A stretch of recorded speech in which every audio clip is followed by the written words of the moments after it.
I see. Can you do it again? F you. No, I'm not doing it again. But speaking of which, about the conversation earlier before we got into selling water and stuff like that. I used to sell pencils and I used to sell pencils in middle school. That's how I made a quick buck. But I was listening to this Gary V video this morning. I shot it over to the chat. And you guys know I'm a big Gary V fan. I've been slacking a little bit just because life has gotten busy. But I used to try and listen to one of his videos, his daily Vs, every morning as a bit of an inspiration. And he was just talking about excuses that people make. And it's so true. People make so many excuses, and he was giving a few examples where it's like, hey, I can't do this because the cost of living in New York is too high. And he was like, all right, move somewhere else. And it's so true. Like there is I've always said this before. We spend the same amount of energy creating excuses as we do creating solutions. People don't realize that. It takes a lot of mental energy to create an excuse, right? Let me ask you guys this question, right? Have you ever supposed to, I guess, have been supposed to do something and you really don't want to do it? Maybe it's like a date or like someplace you have to go to and you really don't want to do it. And you spend like a lot of mental energy thinking of that excuse for why you can't. You're like, okay, what can I say? Can I say I'm sick? Or if I say I'm sick, no, they may come over and check on me. Okay, if I say my car broke down, they would believe that, but no. But then like they'll say, well, you got 2 cars in the house, okay. All right, if I break my arm, if I break my leg, okay, right? You spend all this energy and time creating excuses, right? The perfect excuse to get you out of a situation, right? What if you just took that energy and time and used that to create a solution, right? Oh, I'm living in New York. Price of living is way too high in New York. I can't afford to do that because I can't pay rent. I can't do that and blah, blah, blah, blah, blah, blah, blah, blah, blah, blah, blah, blah, blah. All right, move to Jersey. Here you go. Move to Jersey. Cost of living is cheaper. Problem solved. Oh, I can't open this type of store because my store my product directly relates to this type of demographic, and this type of demographic just isn't around where I'm located at. Okay, well, move to where that demographic is at. Right? Don't set up if you want to sell snowboards, right? Don't set up shop in Miami, Florida. Go move to Colorado. Right? It's not that hard. Right, so there's always a solution, and I did a few podcast episodes on this, but money is there for the making. It's not hard to make money. Like if anyone tells you it's hard to make money, it's that's a joke. It is very easy to make money. Now, is it hard to make money in an enjoyable way, a way that you enjoy? Yeah, I mean, unless you're living your perfect life and doing your dream job, then yeah, you're probably not going to enjoy every aspect of what it takes to get your check, but that's the sacrifice that you need to make to do your dream job, right? The whole point is putting yourself in a position where, it's not necessarily about making the most money possible. It's about putting yourself in a position where you're happy. Putting yourself in a position where you're happy with life, you feel satisfied, you provide value, and obviously, happiness, enough money so you can live comes with happiness, but that should be the goal, right? So invest time, invest effort, sacrifice yourself, right? Spend 5 years doing something you don't like so you can spend the next 35 years doing something you do like, right? That's a pretty decent risk reward in my opinion. Shoot, I will risk 5 years for blah, blah, blah, blah, blah, blah, blah, right? People go to school, right? 4 years. Why do you go to school? To get a job, right? So you've invested 4 years in a lot of debt going to school so that you can ideally get the job that you want to do when you get out of school, right? It's the same. That's an investment in itself. It's the same thing. A lot of people go to college just for the hell of it. That's what, to rack up debt for no good reason. No, because you plan on doing something later and you need that degree to do it. Now, yeah, there are a lot of people that just go to college for the heck of it or just because it's the thing to do. And that's kind of a societal thing where we got locked into thinking that you have to go to college. And that's changing. I think even the whole, I mean, a lot of values are changing over time. A lot of kind of the old, what you're supposed to do has changed. And that changes as generations change, right? I mean, look at a lot of the older generations, right? It was, a lot of them didn't have the opportunity to go to college. So when college became available for everyone, it was the next step, because back then it was, you after kind of just like working for the family business, it became, hey, I want to get this job. You go to college and you become a productive member of the working force. So that mindset was carried on to the next generation. Like college wasn't an option for me. It was like, that's just what you do. You go to college after you're done high school. And things are changing now. We're now kind of in a much bigger entrepreneurial stage. A lot of entrepreneurs out there. But we're in a much bigger entrepreneurial stage right now where college is no longer a must. And that has to do with the pricing of college too. It's overpriced itself, which is ridiculous. I don't understand how you can continue to raise prices when there's less demand for your product. That just doesn't make any sense. Colleges are literally pricing themselves out of the market. But that has changed. College is no longer that have-to destination. For some people it is. If you want to be a doctor or something of that sort, scientist, you still need to go, or a teacher, I suppose, as well. But for your average person, you don't necessarily have to go. So it's interesting. I'm getting a whole rant about college. I work at a college, so I see the differences on how much I see the differences in what they're doing, and they're stabbing themselves in the foot. But colleges are a business, just not a very good run business. My cousin been in college for 12 years, and she says she wants to be a stay-at-home mom.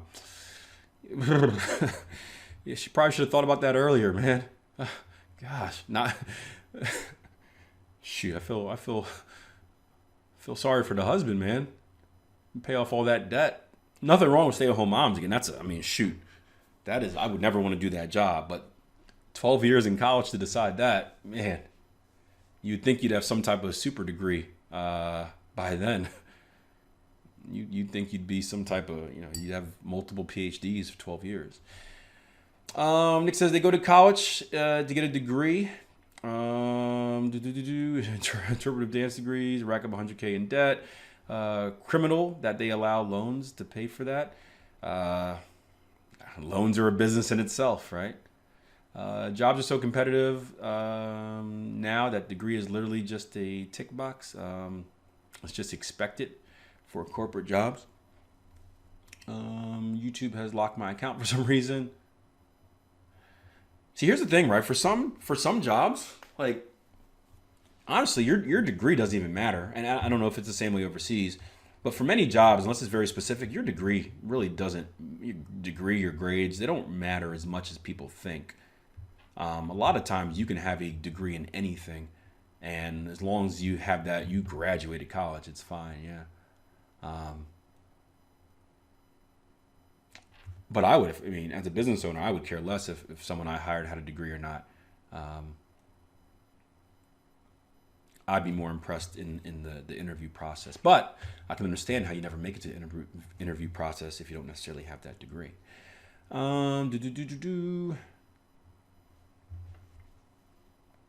Nah, she's dumb. Why would you be there 12 years? Just a nurse. It's not normally 12 years, Naomi. She's taking her time. Yeah, she's taking her time.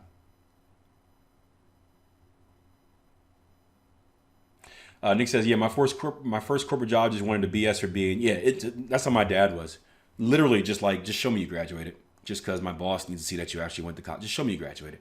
And it's he works for the housing department in Philadelphia, and he has a degree in I don't even know what his degree is at, art or something like that. I don't think it's art, but something that's unrelated. Yep. Now, again, you want to go on to, I have a few students that I taught that, they've gone on to be like scientists doing weird scientist type of stuff that is above my pay grade. So they've been in school for like 8 years, but that's a different story.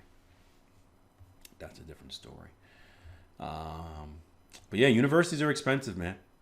I mean, here's a good example, right? So the school I work at is a state college, right? Which a state college is supposed to be the cheapest form, aside from like a community college, the cheapest form of a 4-year degree, right? We've gotten to the point right now room and board is more than your degree, right? So tuition is about $11,000 a year where I'm at. Room and board is like room and board, all those other fees, food, all that stuff is like $15,000. So it's now like $25,000 a year to pay for a state college. Back when I went to school, it was 12. That's why I went to a state college, because it was 12. There's another college, and this is a really good one around not too far from me, where it's about $60,000 a year. Now it's a private school, very, very good, but $60,000 a year. Not in total. Not like everything like after 4 years, per year. So you're coming out with $250,000 of debt. Yeah. So it's tough, right? It's tough, and it's a decision to make, because like, do you put yourself in what, $100,000 worth of debt? Or do you save that money and kind of, does not going into $100,000 worth of debt count as being $100,000 in the plus if you wouldn't go to school? It's a opportunity. It's a tough decision. It's a tough decision, and of course there are other aspects of college as well. Networking. There's the social aspect that is massive as well. It's a really tough decision to make these days. I'm glad I went in the time I had to go. I didn't have a choice, but I'm glad I went in the time where it was just the norm, where I didn't have to make a decision. I just went. I played sports as well, so if you want to play college sports, you got to be enrolled in school. So that was, I had to go no matter what. But I'm glad I wasn't like a normal person, kind of making that decision. It would have been a tough one. I don't know what I would have done. Do you go right into the workforce? Akil, would you say, in your opinion, it has shifted from when you went now? My opinion on college, Naomi? And there's not a lot in the market today, guys. That's why we can there's the euro dollar bat we've been tracking, but there's not too much, so we can take our time doing this. Yes. And I still don't know where I stand on college. On one hand, here when I first graduated college, I thought it was the biggest waste of my time and money. Right? I wasn't in too much debt. And again, I told you the story. I used my graduate school debt to start my real estate business, so I look at that as a positive. I would not have been able to do that if I wasn't in graduate school. So I look at it. I mean, so that is a positive. I use it as a business opportunity. But in general, I felt like it was a wasted time, because I felt like I spent 4 years, and what I learned in college, I didn't really do anything with life with it, right? I didn't go your traditional route, obviously, of getting a job in my field. So I'm like, well, I could have done this without going to college, right? That was my first thought. I could have started trading 4 years ago and not went to college and done the same thing and been in less debt. So my original, for the longest time, I thought college was a complete waste. I'm like, this was a waste of time. It was a waste of 4 years in hindsight, or I guess 6 years, 7 years with grad studies. But then I thought a little bit deeper, and I thought about a few things. So I thought about the social experience of college was big, right? I grew up in an area where there was 3 white people in my high school. 3. Now, I played a lot of sports, so I had a lot of different interactions in that aspect with people from different races and whatnot, and I guess economic standings. But it was a different experience going to college and being I wasn't from the hood, but I was right near the hood.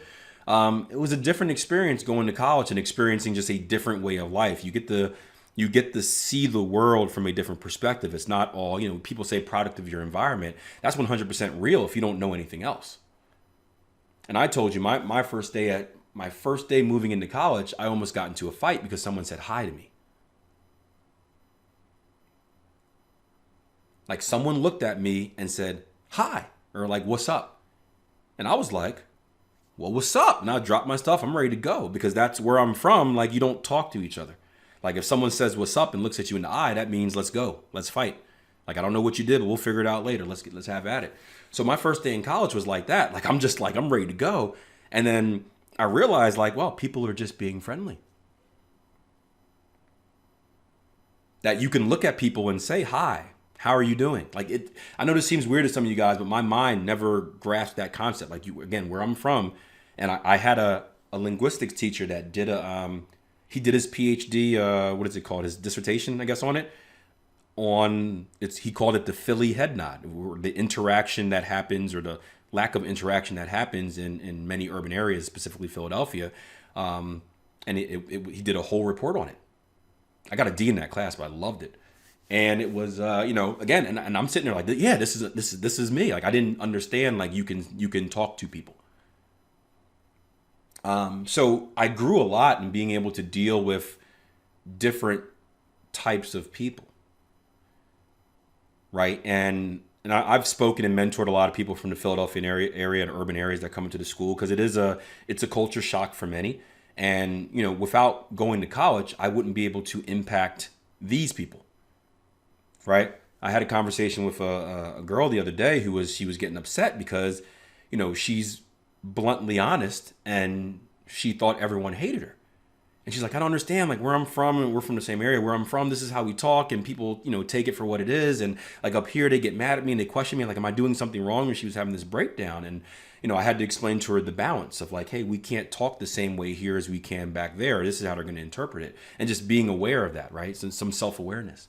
So that was important. And that helps now from a business perspective. Because I have the ability to talk to, obviously I work with traders from 120 different countries. I have the ability to speak with people from London, from Africa, from Australia, right? All different people from all different economic standings, and being able to relate and relay a message on that kind of platform is very helpful for me as a businessman. The same thing with my major. I didn't understand how my major worked. I didn't get anything from it. But when I started getting into trading education, when I started doing, putting together reports and doing presentations for clients back when I managed money, I realized that, wow, these were the skills that I learned in college, right? Public relations was my major. It's the science of communication. Learning that allowed me to make my presentations in a professional manner and set things up in a professional way to put me in the position to potentially gain clients. So that helped as well. And I didn't really understand that till after the fact because they're like, well, how'd you do that? I'm like, well, you just do it. And I'm like, well, I actually learned this. Same thing with YouTube videos and stuff like that. So that was helpful. And then of course I met my wife in college. If I didn't go to college, I wouldn't have met her. 2 beautiful kids, wouldn't have had those kids. I wouldn't be coaching track and being able to give back now. So I look at it, college was definitely worth it. The pros outweigh the cons. And then again, the last part is starting my real estate business. I would not have been able to start my real estate business without going to college. I just wouldn't have had that opportunity. I shouldn't say that. Maybe I would have worked like a dog and saved up enough money, but I don't think I even would have been interested in real estate because it took the mentor that I met through my wife to really show me the importance of real estate. I had zero mind for real estate at all. So I don't live by any regrets, guys. I believe that everything happens for a reason. And I try not to question those reasons, either, good or bad. Step backs are a chance to provide perspective. But I think it was worth it. Easy to say because things have turned out well for me. But I think it was worth it. I think it was worth it. I just think you don't realize it. You don't realize what you learn until or what you've experienced until well after the fact.